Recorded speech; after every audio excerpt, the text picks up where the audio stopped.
a lot of problems for her and her husband, John C. Riley. So she as she winds up getting pregnant, and Kevin is not happy about that. He's not happy about that at all. And he tells her, what if I don't like it? I don't know if I'm going to like it.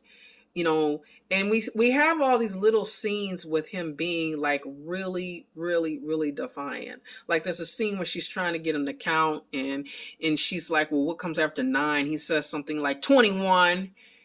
And then finally he just counts from 1 to 50 and said, can we stop now? But when the dad comes in, he's like, hey, Dad, how was work? How are things going? So Dad is like, he's just being a little boy. Like, what are you talking about? He's fine. Dad gets him a set of bow and arrows, and they're out there shooting bow and arrows and bonding. And she's kind of like filling in for a loop. When her daughter is born, well, she's kind of thrown for a loop, rather. When her daughter is born, he's very mean to her. He teases her. He calls her names. And she winds up having an accident that causes her to lose her eye, which Eva feels like Kevin has something to do with. And that obviously, causes more issues with her and her husband, which Kevin doesn't care. And, she tries to take him out to eat and have conversations with him. But no matter what she does, it's like never enough. And at this point, as we're having these flashbacks between all these scenes, like there's another scene too where we were talking about him wearing a diaper, where he literally gets angry at her and he defecates on himself on purpose. She changes him, and then he stands up and does it again. So if we had any question on whether or not he was aware or knew what he was doing, he did. And there are often also times where he tries to be nice to Mom and sits there and lets her read to him and kind of snaps at Dad. But that's like a brief moment. Also, at this point, we start getting these flashbacks and we see Kevin is in prison. We don't know why he's in prison, but we do find out why. I will say that, this movie, like during this time, unlike, the first movie we talked about, they did not have, school shootings. It's not exactly a school shooting, but it is something similar and disturbing to that happens. And this is why people in the neighborhood do not, in her surrounding area, are very upset with her and kind of take things out on her.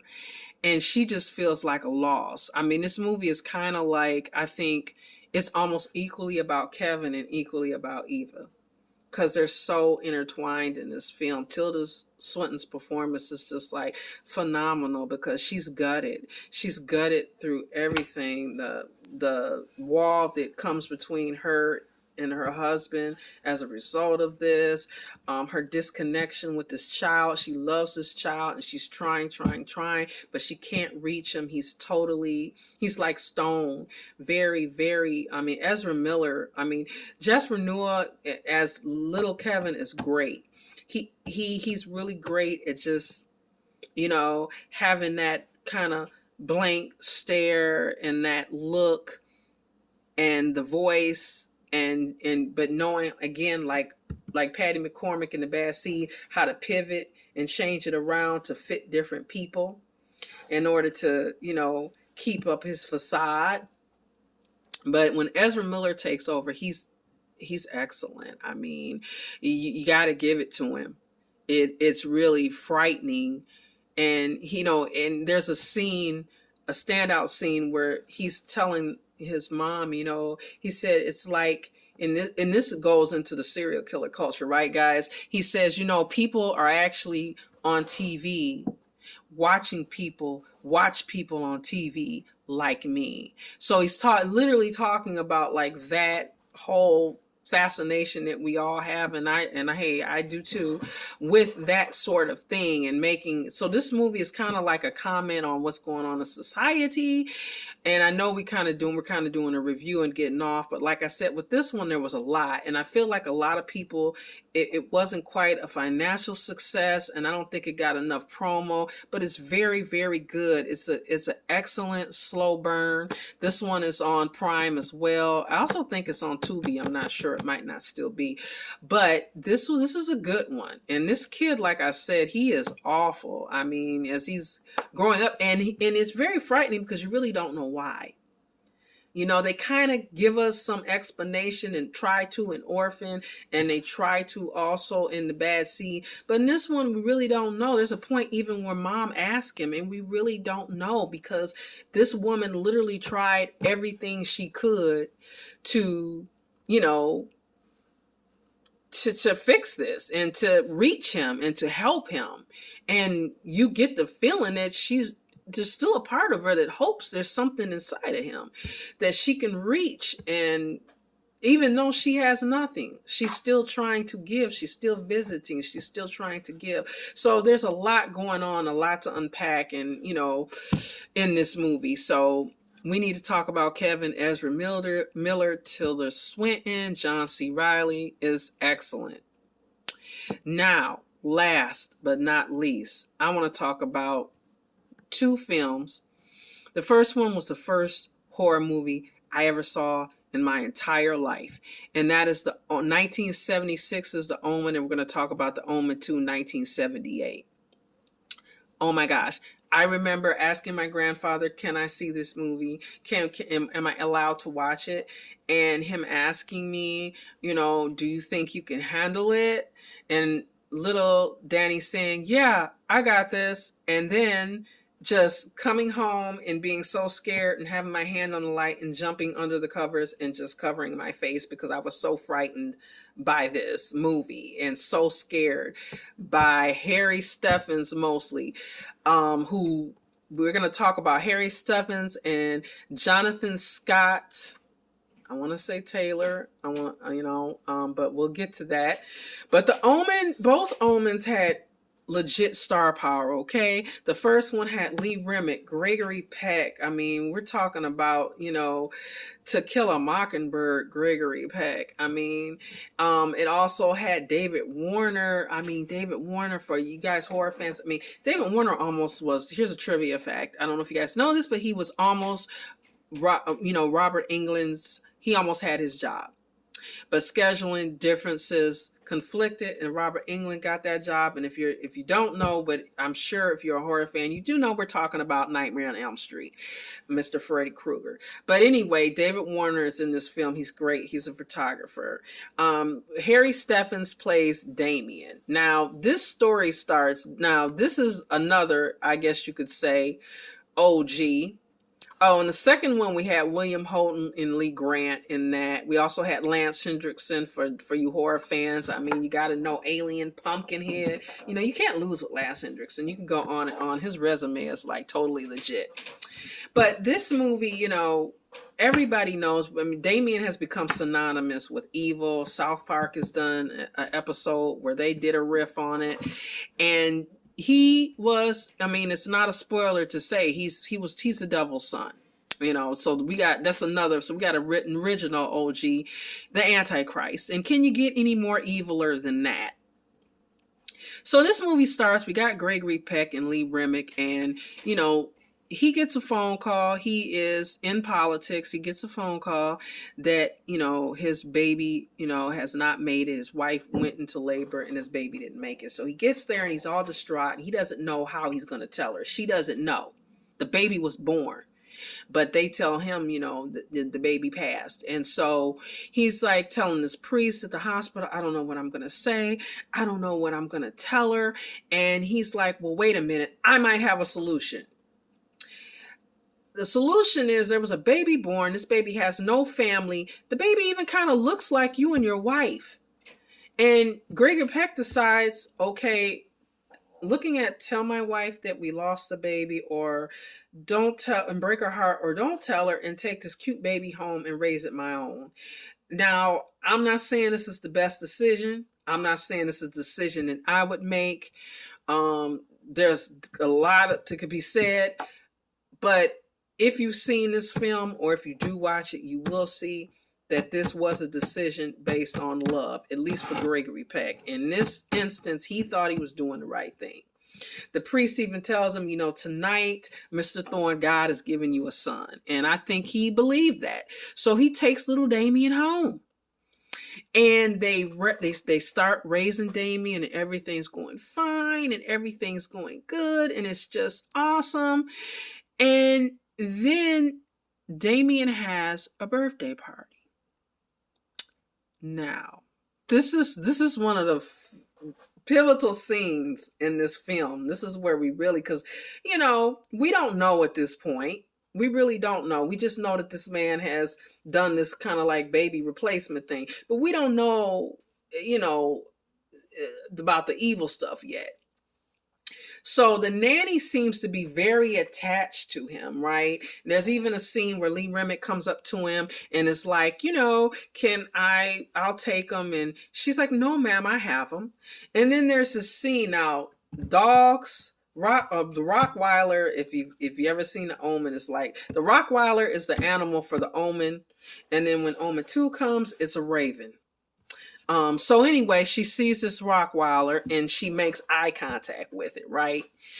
And next thing you know, we don't see her anymore. And there's this crazy music. And I gotta also say, we're gonna talk about giallo, right? The Omen films have elements of it. The use of red. And when we get into that, you can put this in your back pocket. The use of red, eyes, focusing on eyes. And the music really reminded me of giallo, but we get this crazy, crazy music. And she sees this Rottweiler, and next thing you know, she's calling his name, Damien, Damien, Damien. And everybody looks up, and she's got something around her neck, and she says, it's all for you, Damien, it's all for you. And she makes a leap. So everybody is shocked. Everybody is like, nobody knows what to do. David Warner is covering this party because of the political aspect of it. So he's taking pictures, snap, snap, snap. So we see David Warner, but we don't, there's this photographer around.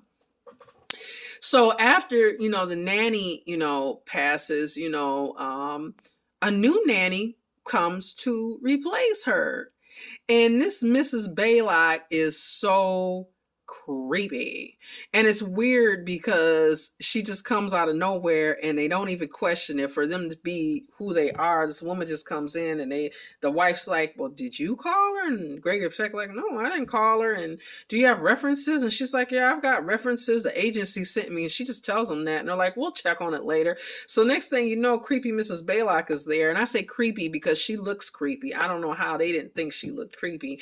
And she kind of walks in after she asked to meet Damien and tells Damien, I'm here. Don't worry, little man, I'm here to protect thee. And then she closes the door. So we're like, Satan has put some helpers in his world to protect him. Gregory Peck gets a visit from a priest, and the priest is telling him, it was the priest who was at the hospital, and he's telling them, you need to protect yourself, you need to accept Christ, Satan is coming for you, and he's trying to give him a warning. And Gregory Peck is like, who is this maniac madman in my office? He orders him out. David Warner takes his picture, and he's just like, oh man, this guy is nuts. I mean, he winds up meeting him again, and that meeting still doesn't go well. He tells him his wife is in danger, but he also tells him his wife is pregnant, which Gregory Peck did not know. He didn't know Lee Remick was pregnant, so it's kind of like a surprise to him. So that kind of legitimized like what he was saying, because he's like, how did he know this? And then he comes home and he finds that out. But the priest meets an end. A ghastly end, we'll say. And we find out that David Warner's been taking these pictures, and he's kind of seeing things in these pictures that are basically telling you what's going to happen, right? So he and Gregory Peck kind of team up. Now, at this point, I got to make a shout out to Harvey Steffens, who plays Damien, because this child was excellent. They didn't have him, okay, unlike the other kids that we looked at so far, he doesn't do a lot of heavy lifting. It's very small, but just little things. And this is what I think makes him the most terrifying. The little things that are normal to us about a child. Hello, daddy. A wave, a smile, a hug. Little things like that, that placed with the music, placed with, you know, what we see is going on around him. Even his clothes, even the cinematography make it so creepy. Just things that you would think nothing about that any child would do. Like I said, a child smiling at you looks creepy as all get out. There's a scene where they go to the zoo and the animals start freaking out when they see Damien, some baboons. There's another scene where he goes to church, which Mrs. Baylock tries to get him out of, and he totally starts freaking out. And so it's not, like I said, he doesn't do a lot. His dialogue is very short. Like, I really think the longest, page of dialogue he has is, hello, daddy, or can you hold my hand, daddy? It's not a lot, but he's terrifying. He's terrifying. I mean, Richard Donner, who directed this movie, went on to do like Superman and a bunch of other things. It's really terrifying with what they've done. Jerry Goldsmith, his music, the Omen music alone, when this movie opens up, you are in for it. And you're just sitting there like, oh my gosh, hoping Gregory Peck can figure this out and Lee Remick can figure this out. And then they've got, like I said, Mrs. Baylock creeping around. The Rockweiler winds up in the house as like a guard for Damien. And it just gets creepier and creepier, all these things as it just goes along. And like I said, he doesn't do much. Just to look and he can control the animals, or just to look and, he can send out like these subliminal messages. And he's got his father protecting him. So I should go around and look down there. Got his father protecting him. So, Gregory Peck does try to, get these things right. He winds up getting this information. He winds up going to Israel, meeting this guy named Buchenhagen and getting these daggers. But let's just say, okay, you guys know, I just told you there's an Omen too. So that lets you know that he wasn't quite successful at alleviating that situation. I am trying to get Jonathan Scott Taylor. I want to give this guy, this young man, credit in the Omen too. He had more heavy lifting to do because Damien is older. And we learned from the first one that the devil, the Antichrist, has to enter in through politics. So Gregory Peck was in politics. He wound up being an ambassador. They sent him to England. And even at the end of the Omen, he's somehow holding the president's hand. So we know that this kid is going to be near wealth and power. So Damien's a little bit older. He looks like he's about maybe 14 or 15. He's going to military school. He's living with William Holden and Lee Grant. William Holden is Gregory Peck's brother. And he has a great aunt who's there, screen legend Sylvia Sidney.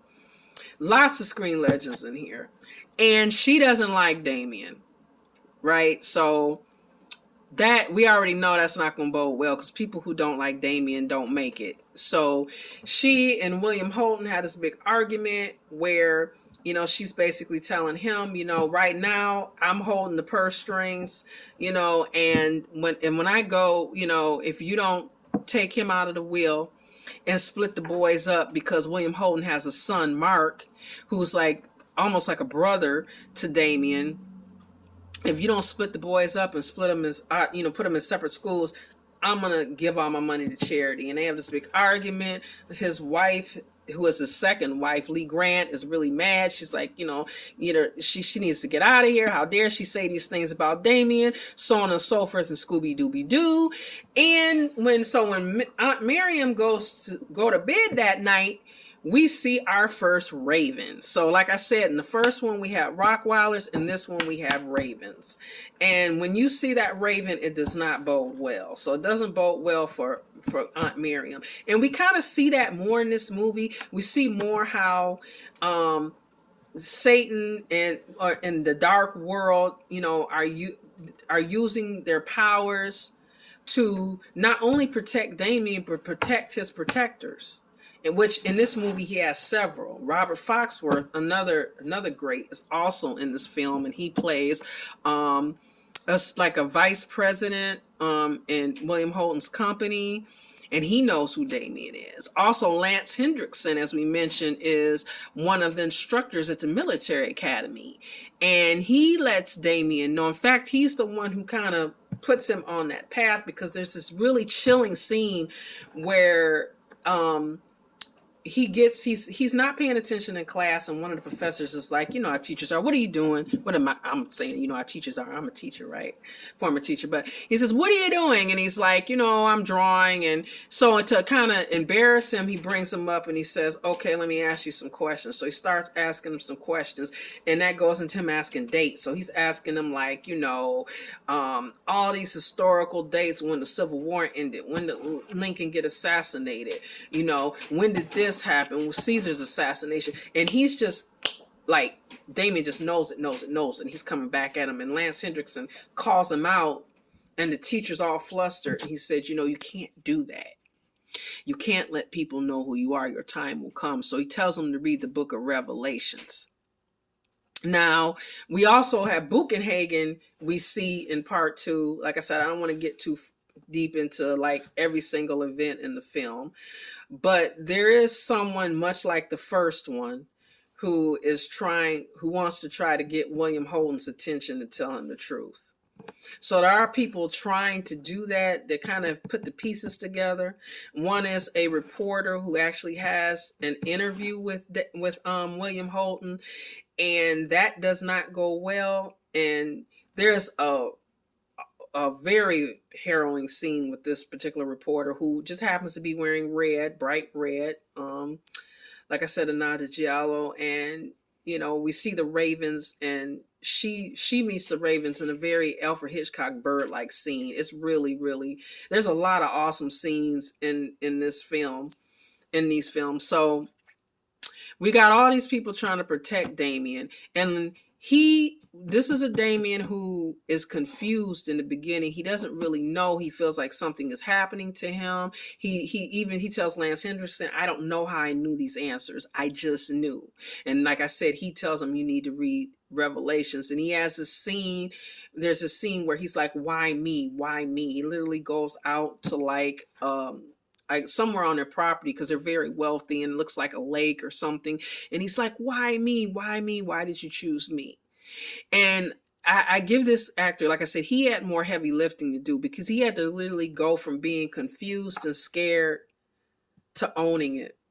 Like there's a scene where he and Mark, where there's like a revelation between the two, and it's heartbreaking, because he loves him, but he's got to stay true to who he is. He's not going to turn his back on his lineage, which is, as he said, the desolate one, the great one, who is coming back into power through him.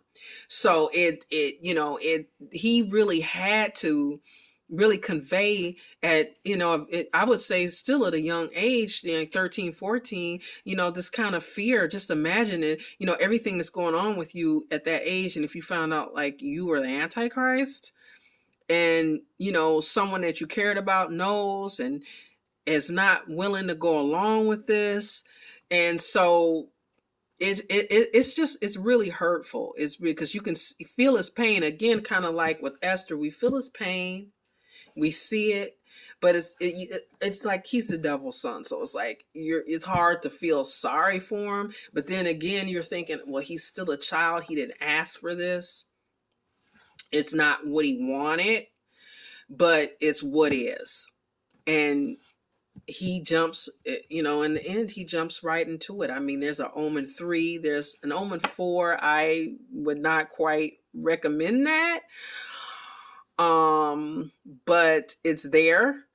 And they remade the Omen also with Liv Schreiber and Julia Stiles. Not quite. They tried to get the spirit of the original, but it's difficult, and like I said, Harvey Stephens was so good as this kid. I think they were a little more heavy-handed with what they tried to do in this movie.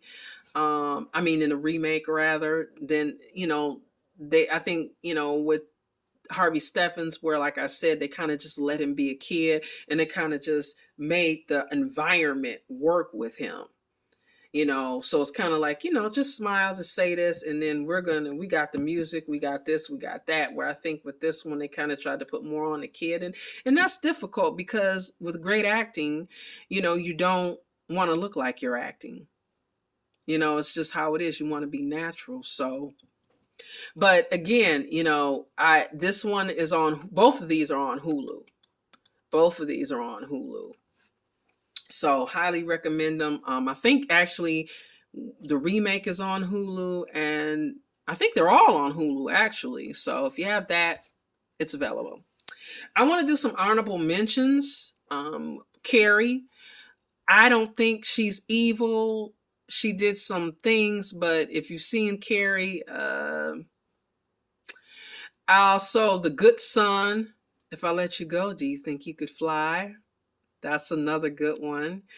Pet Cemetery, Gage, who we can argue he wasn't born evil, but he was kind of reborn evil. So there's that. Samara in the Ring is another good one. The Brood, David Cronenberg. Oh, that is a classic. If you get a chance to watch that, you got to. Other ones include Alice, Sweet Alice. I'm trying to make sure I don't forget anything. Rosemary's Baby, which is another OG devil one. Let the Right One In. Good Night Mommy. There's 2 versions of that.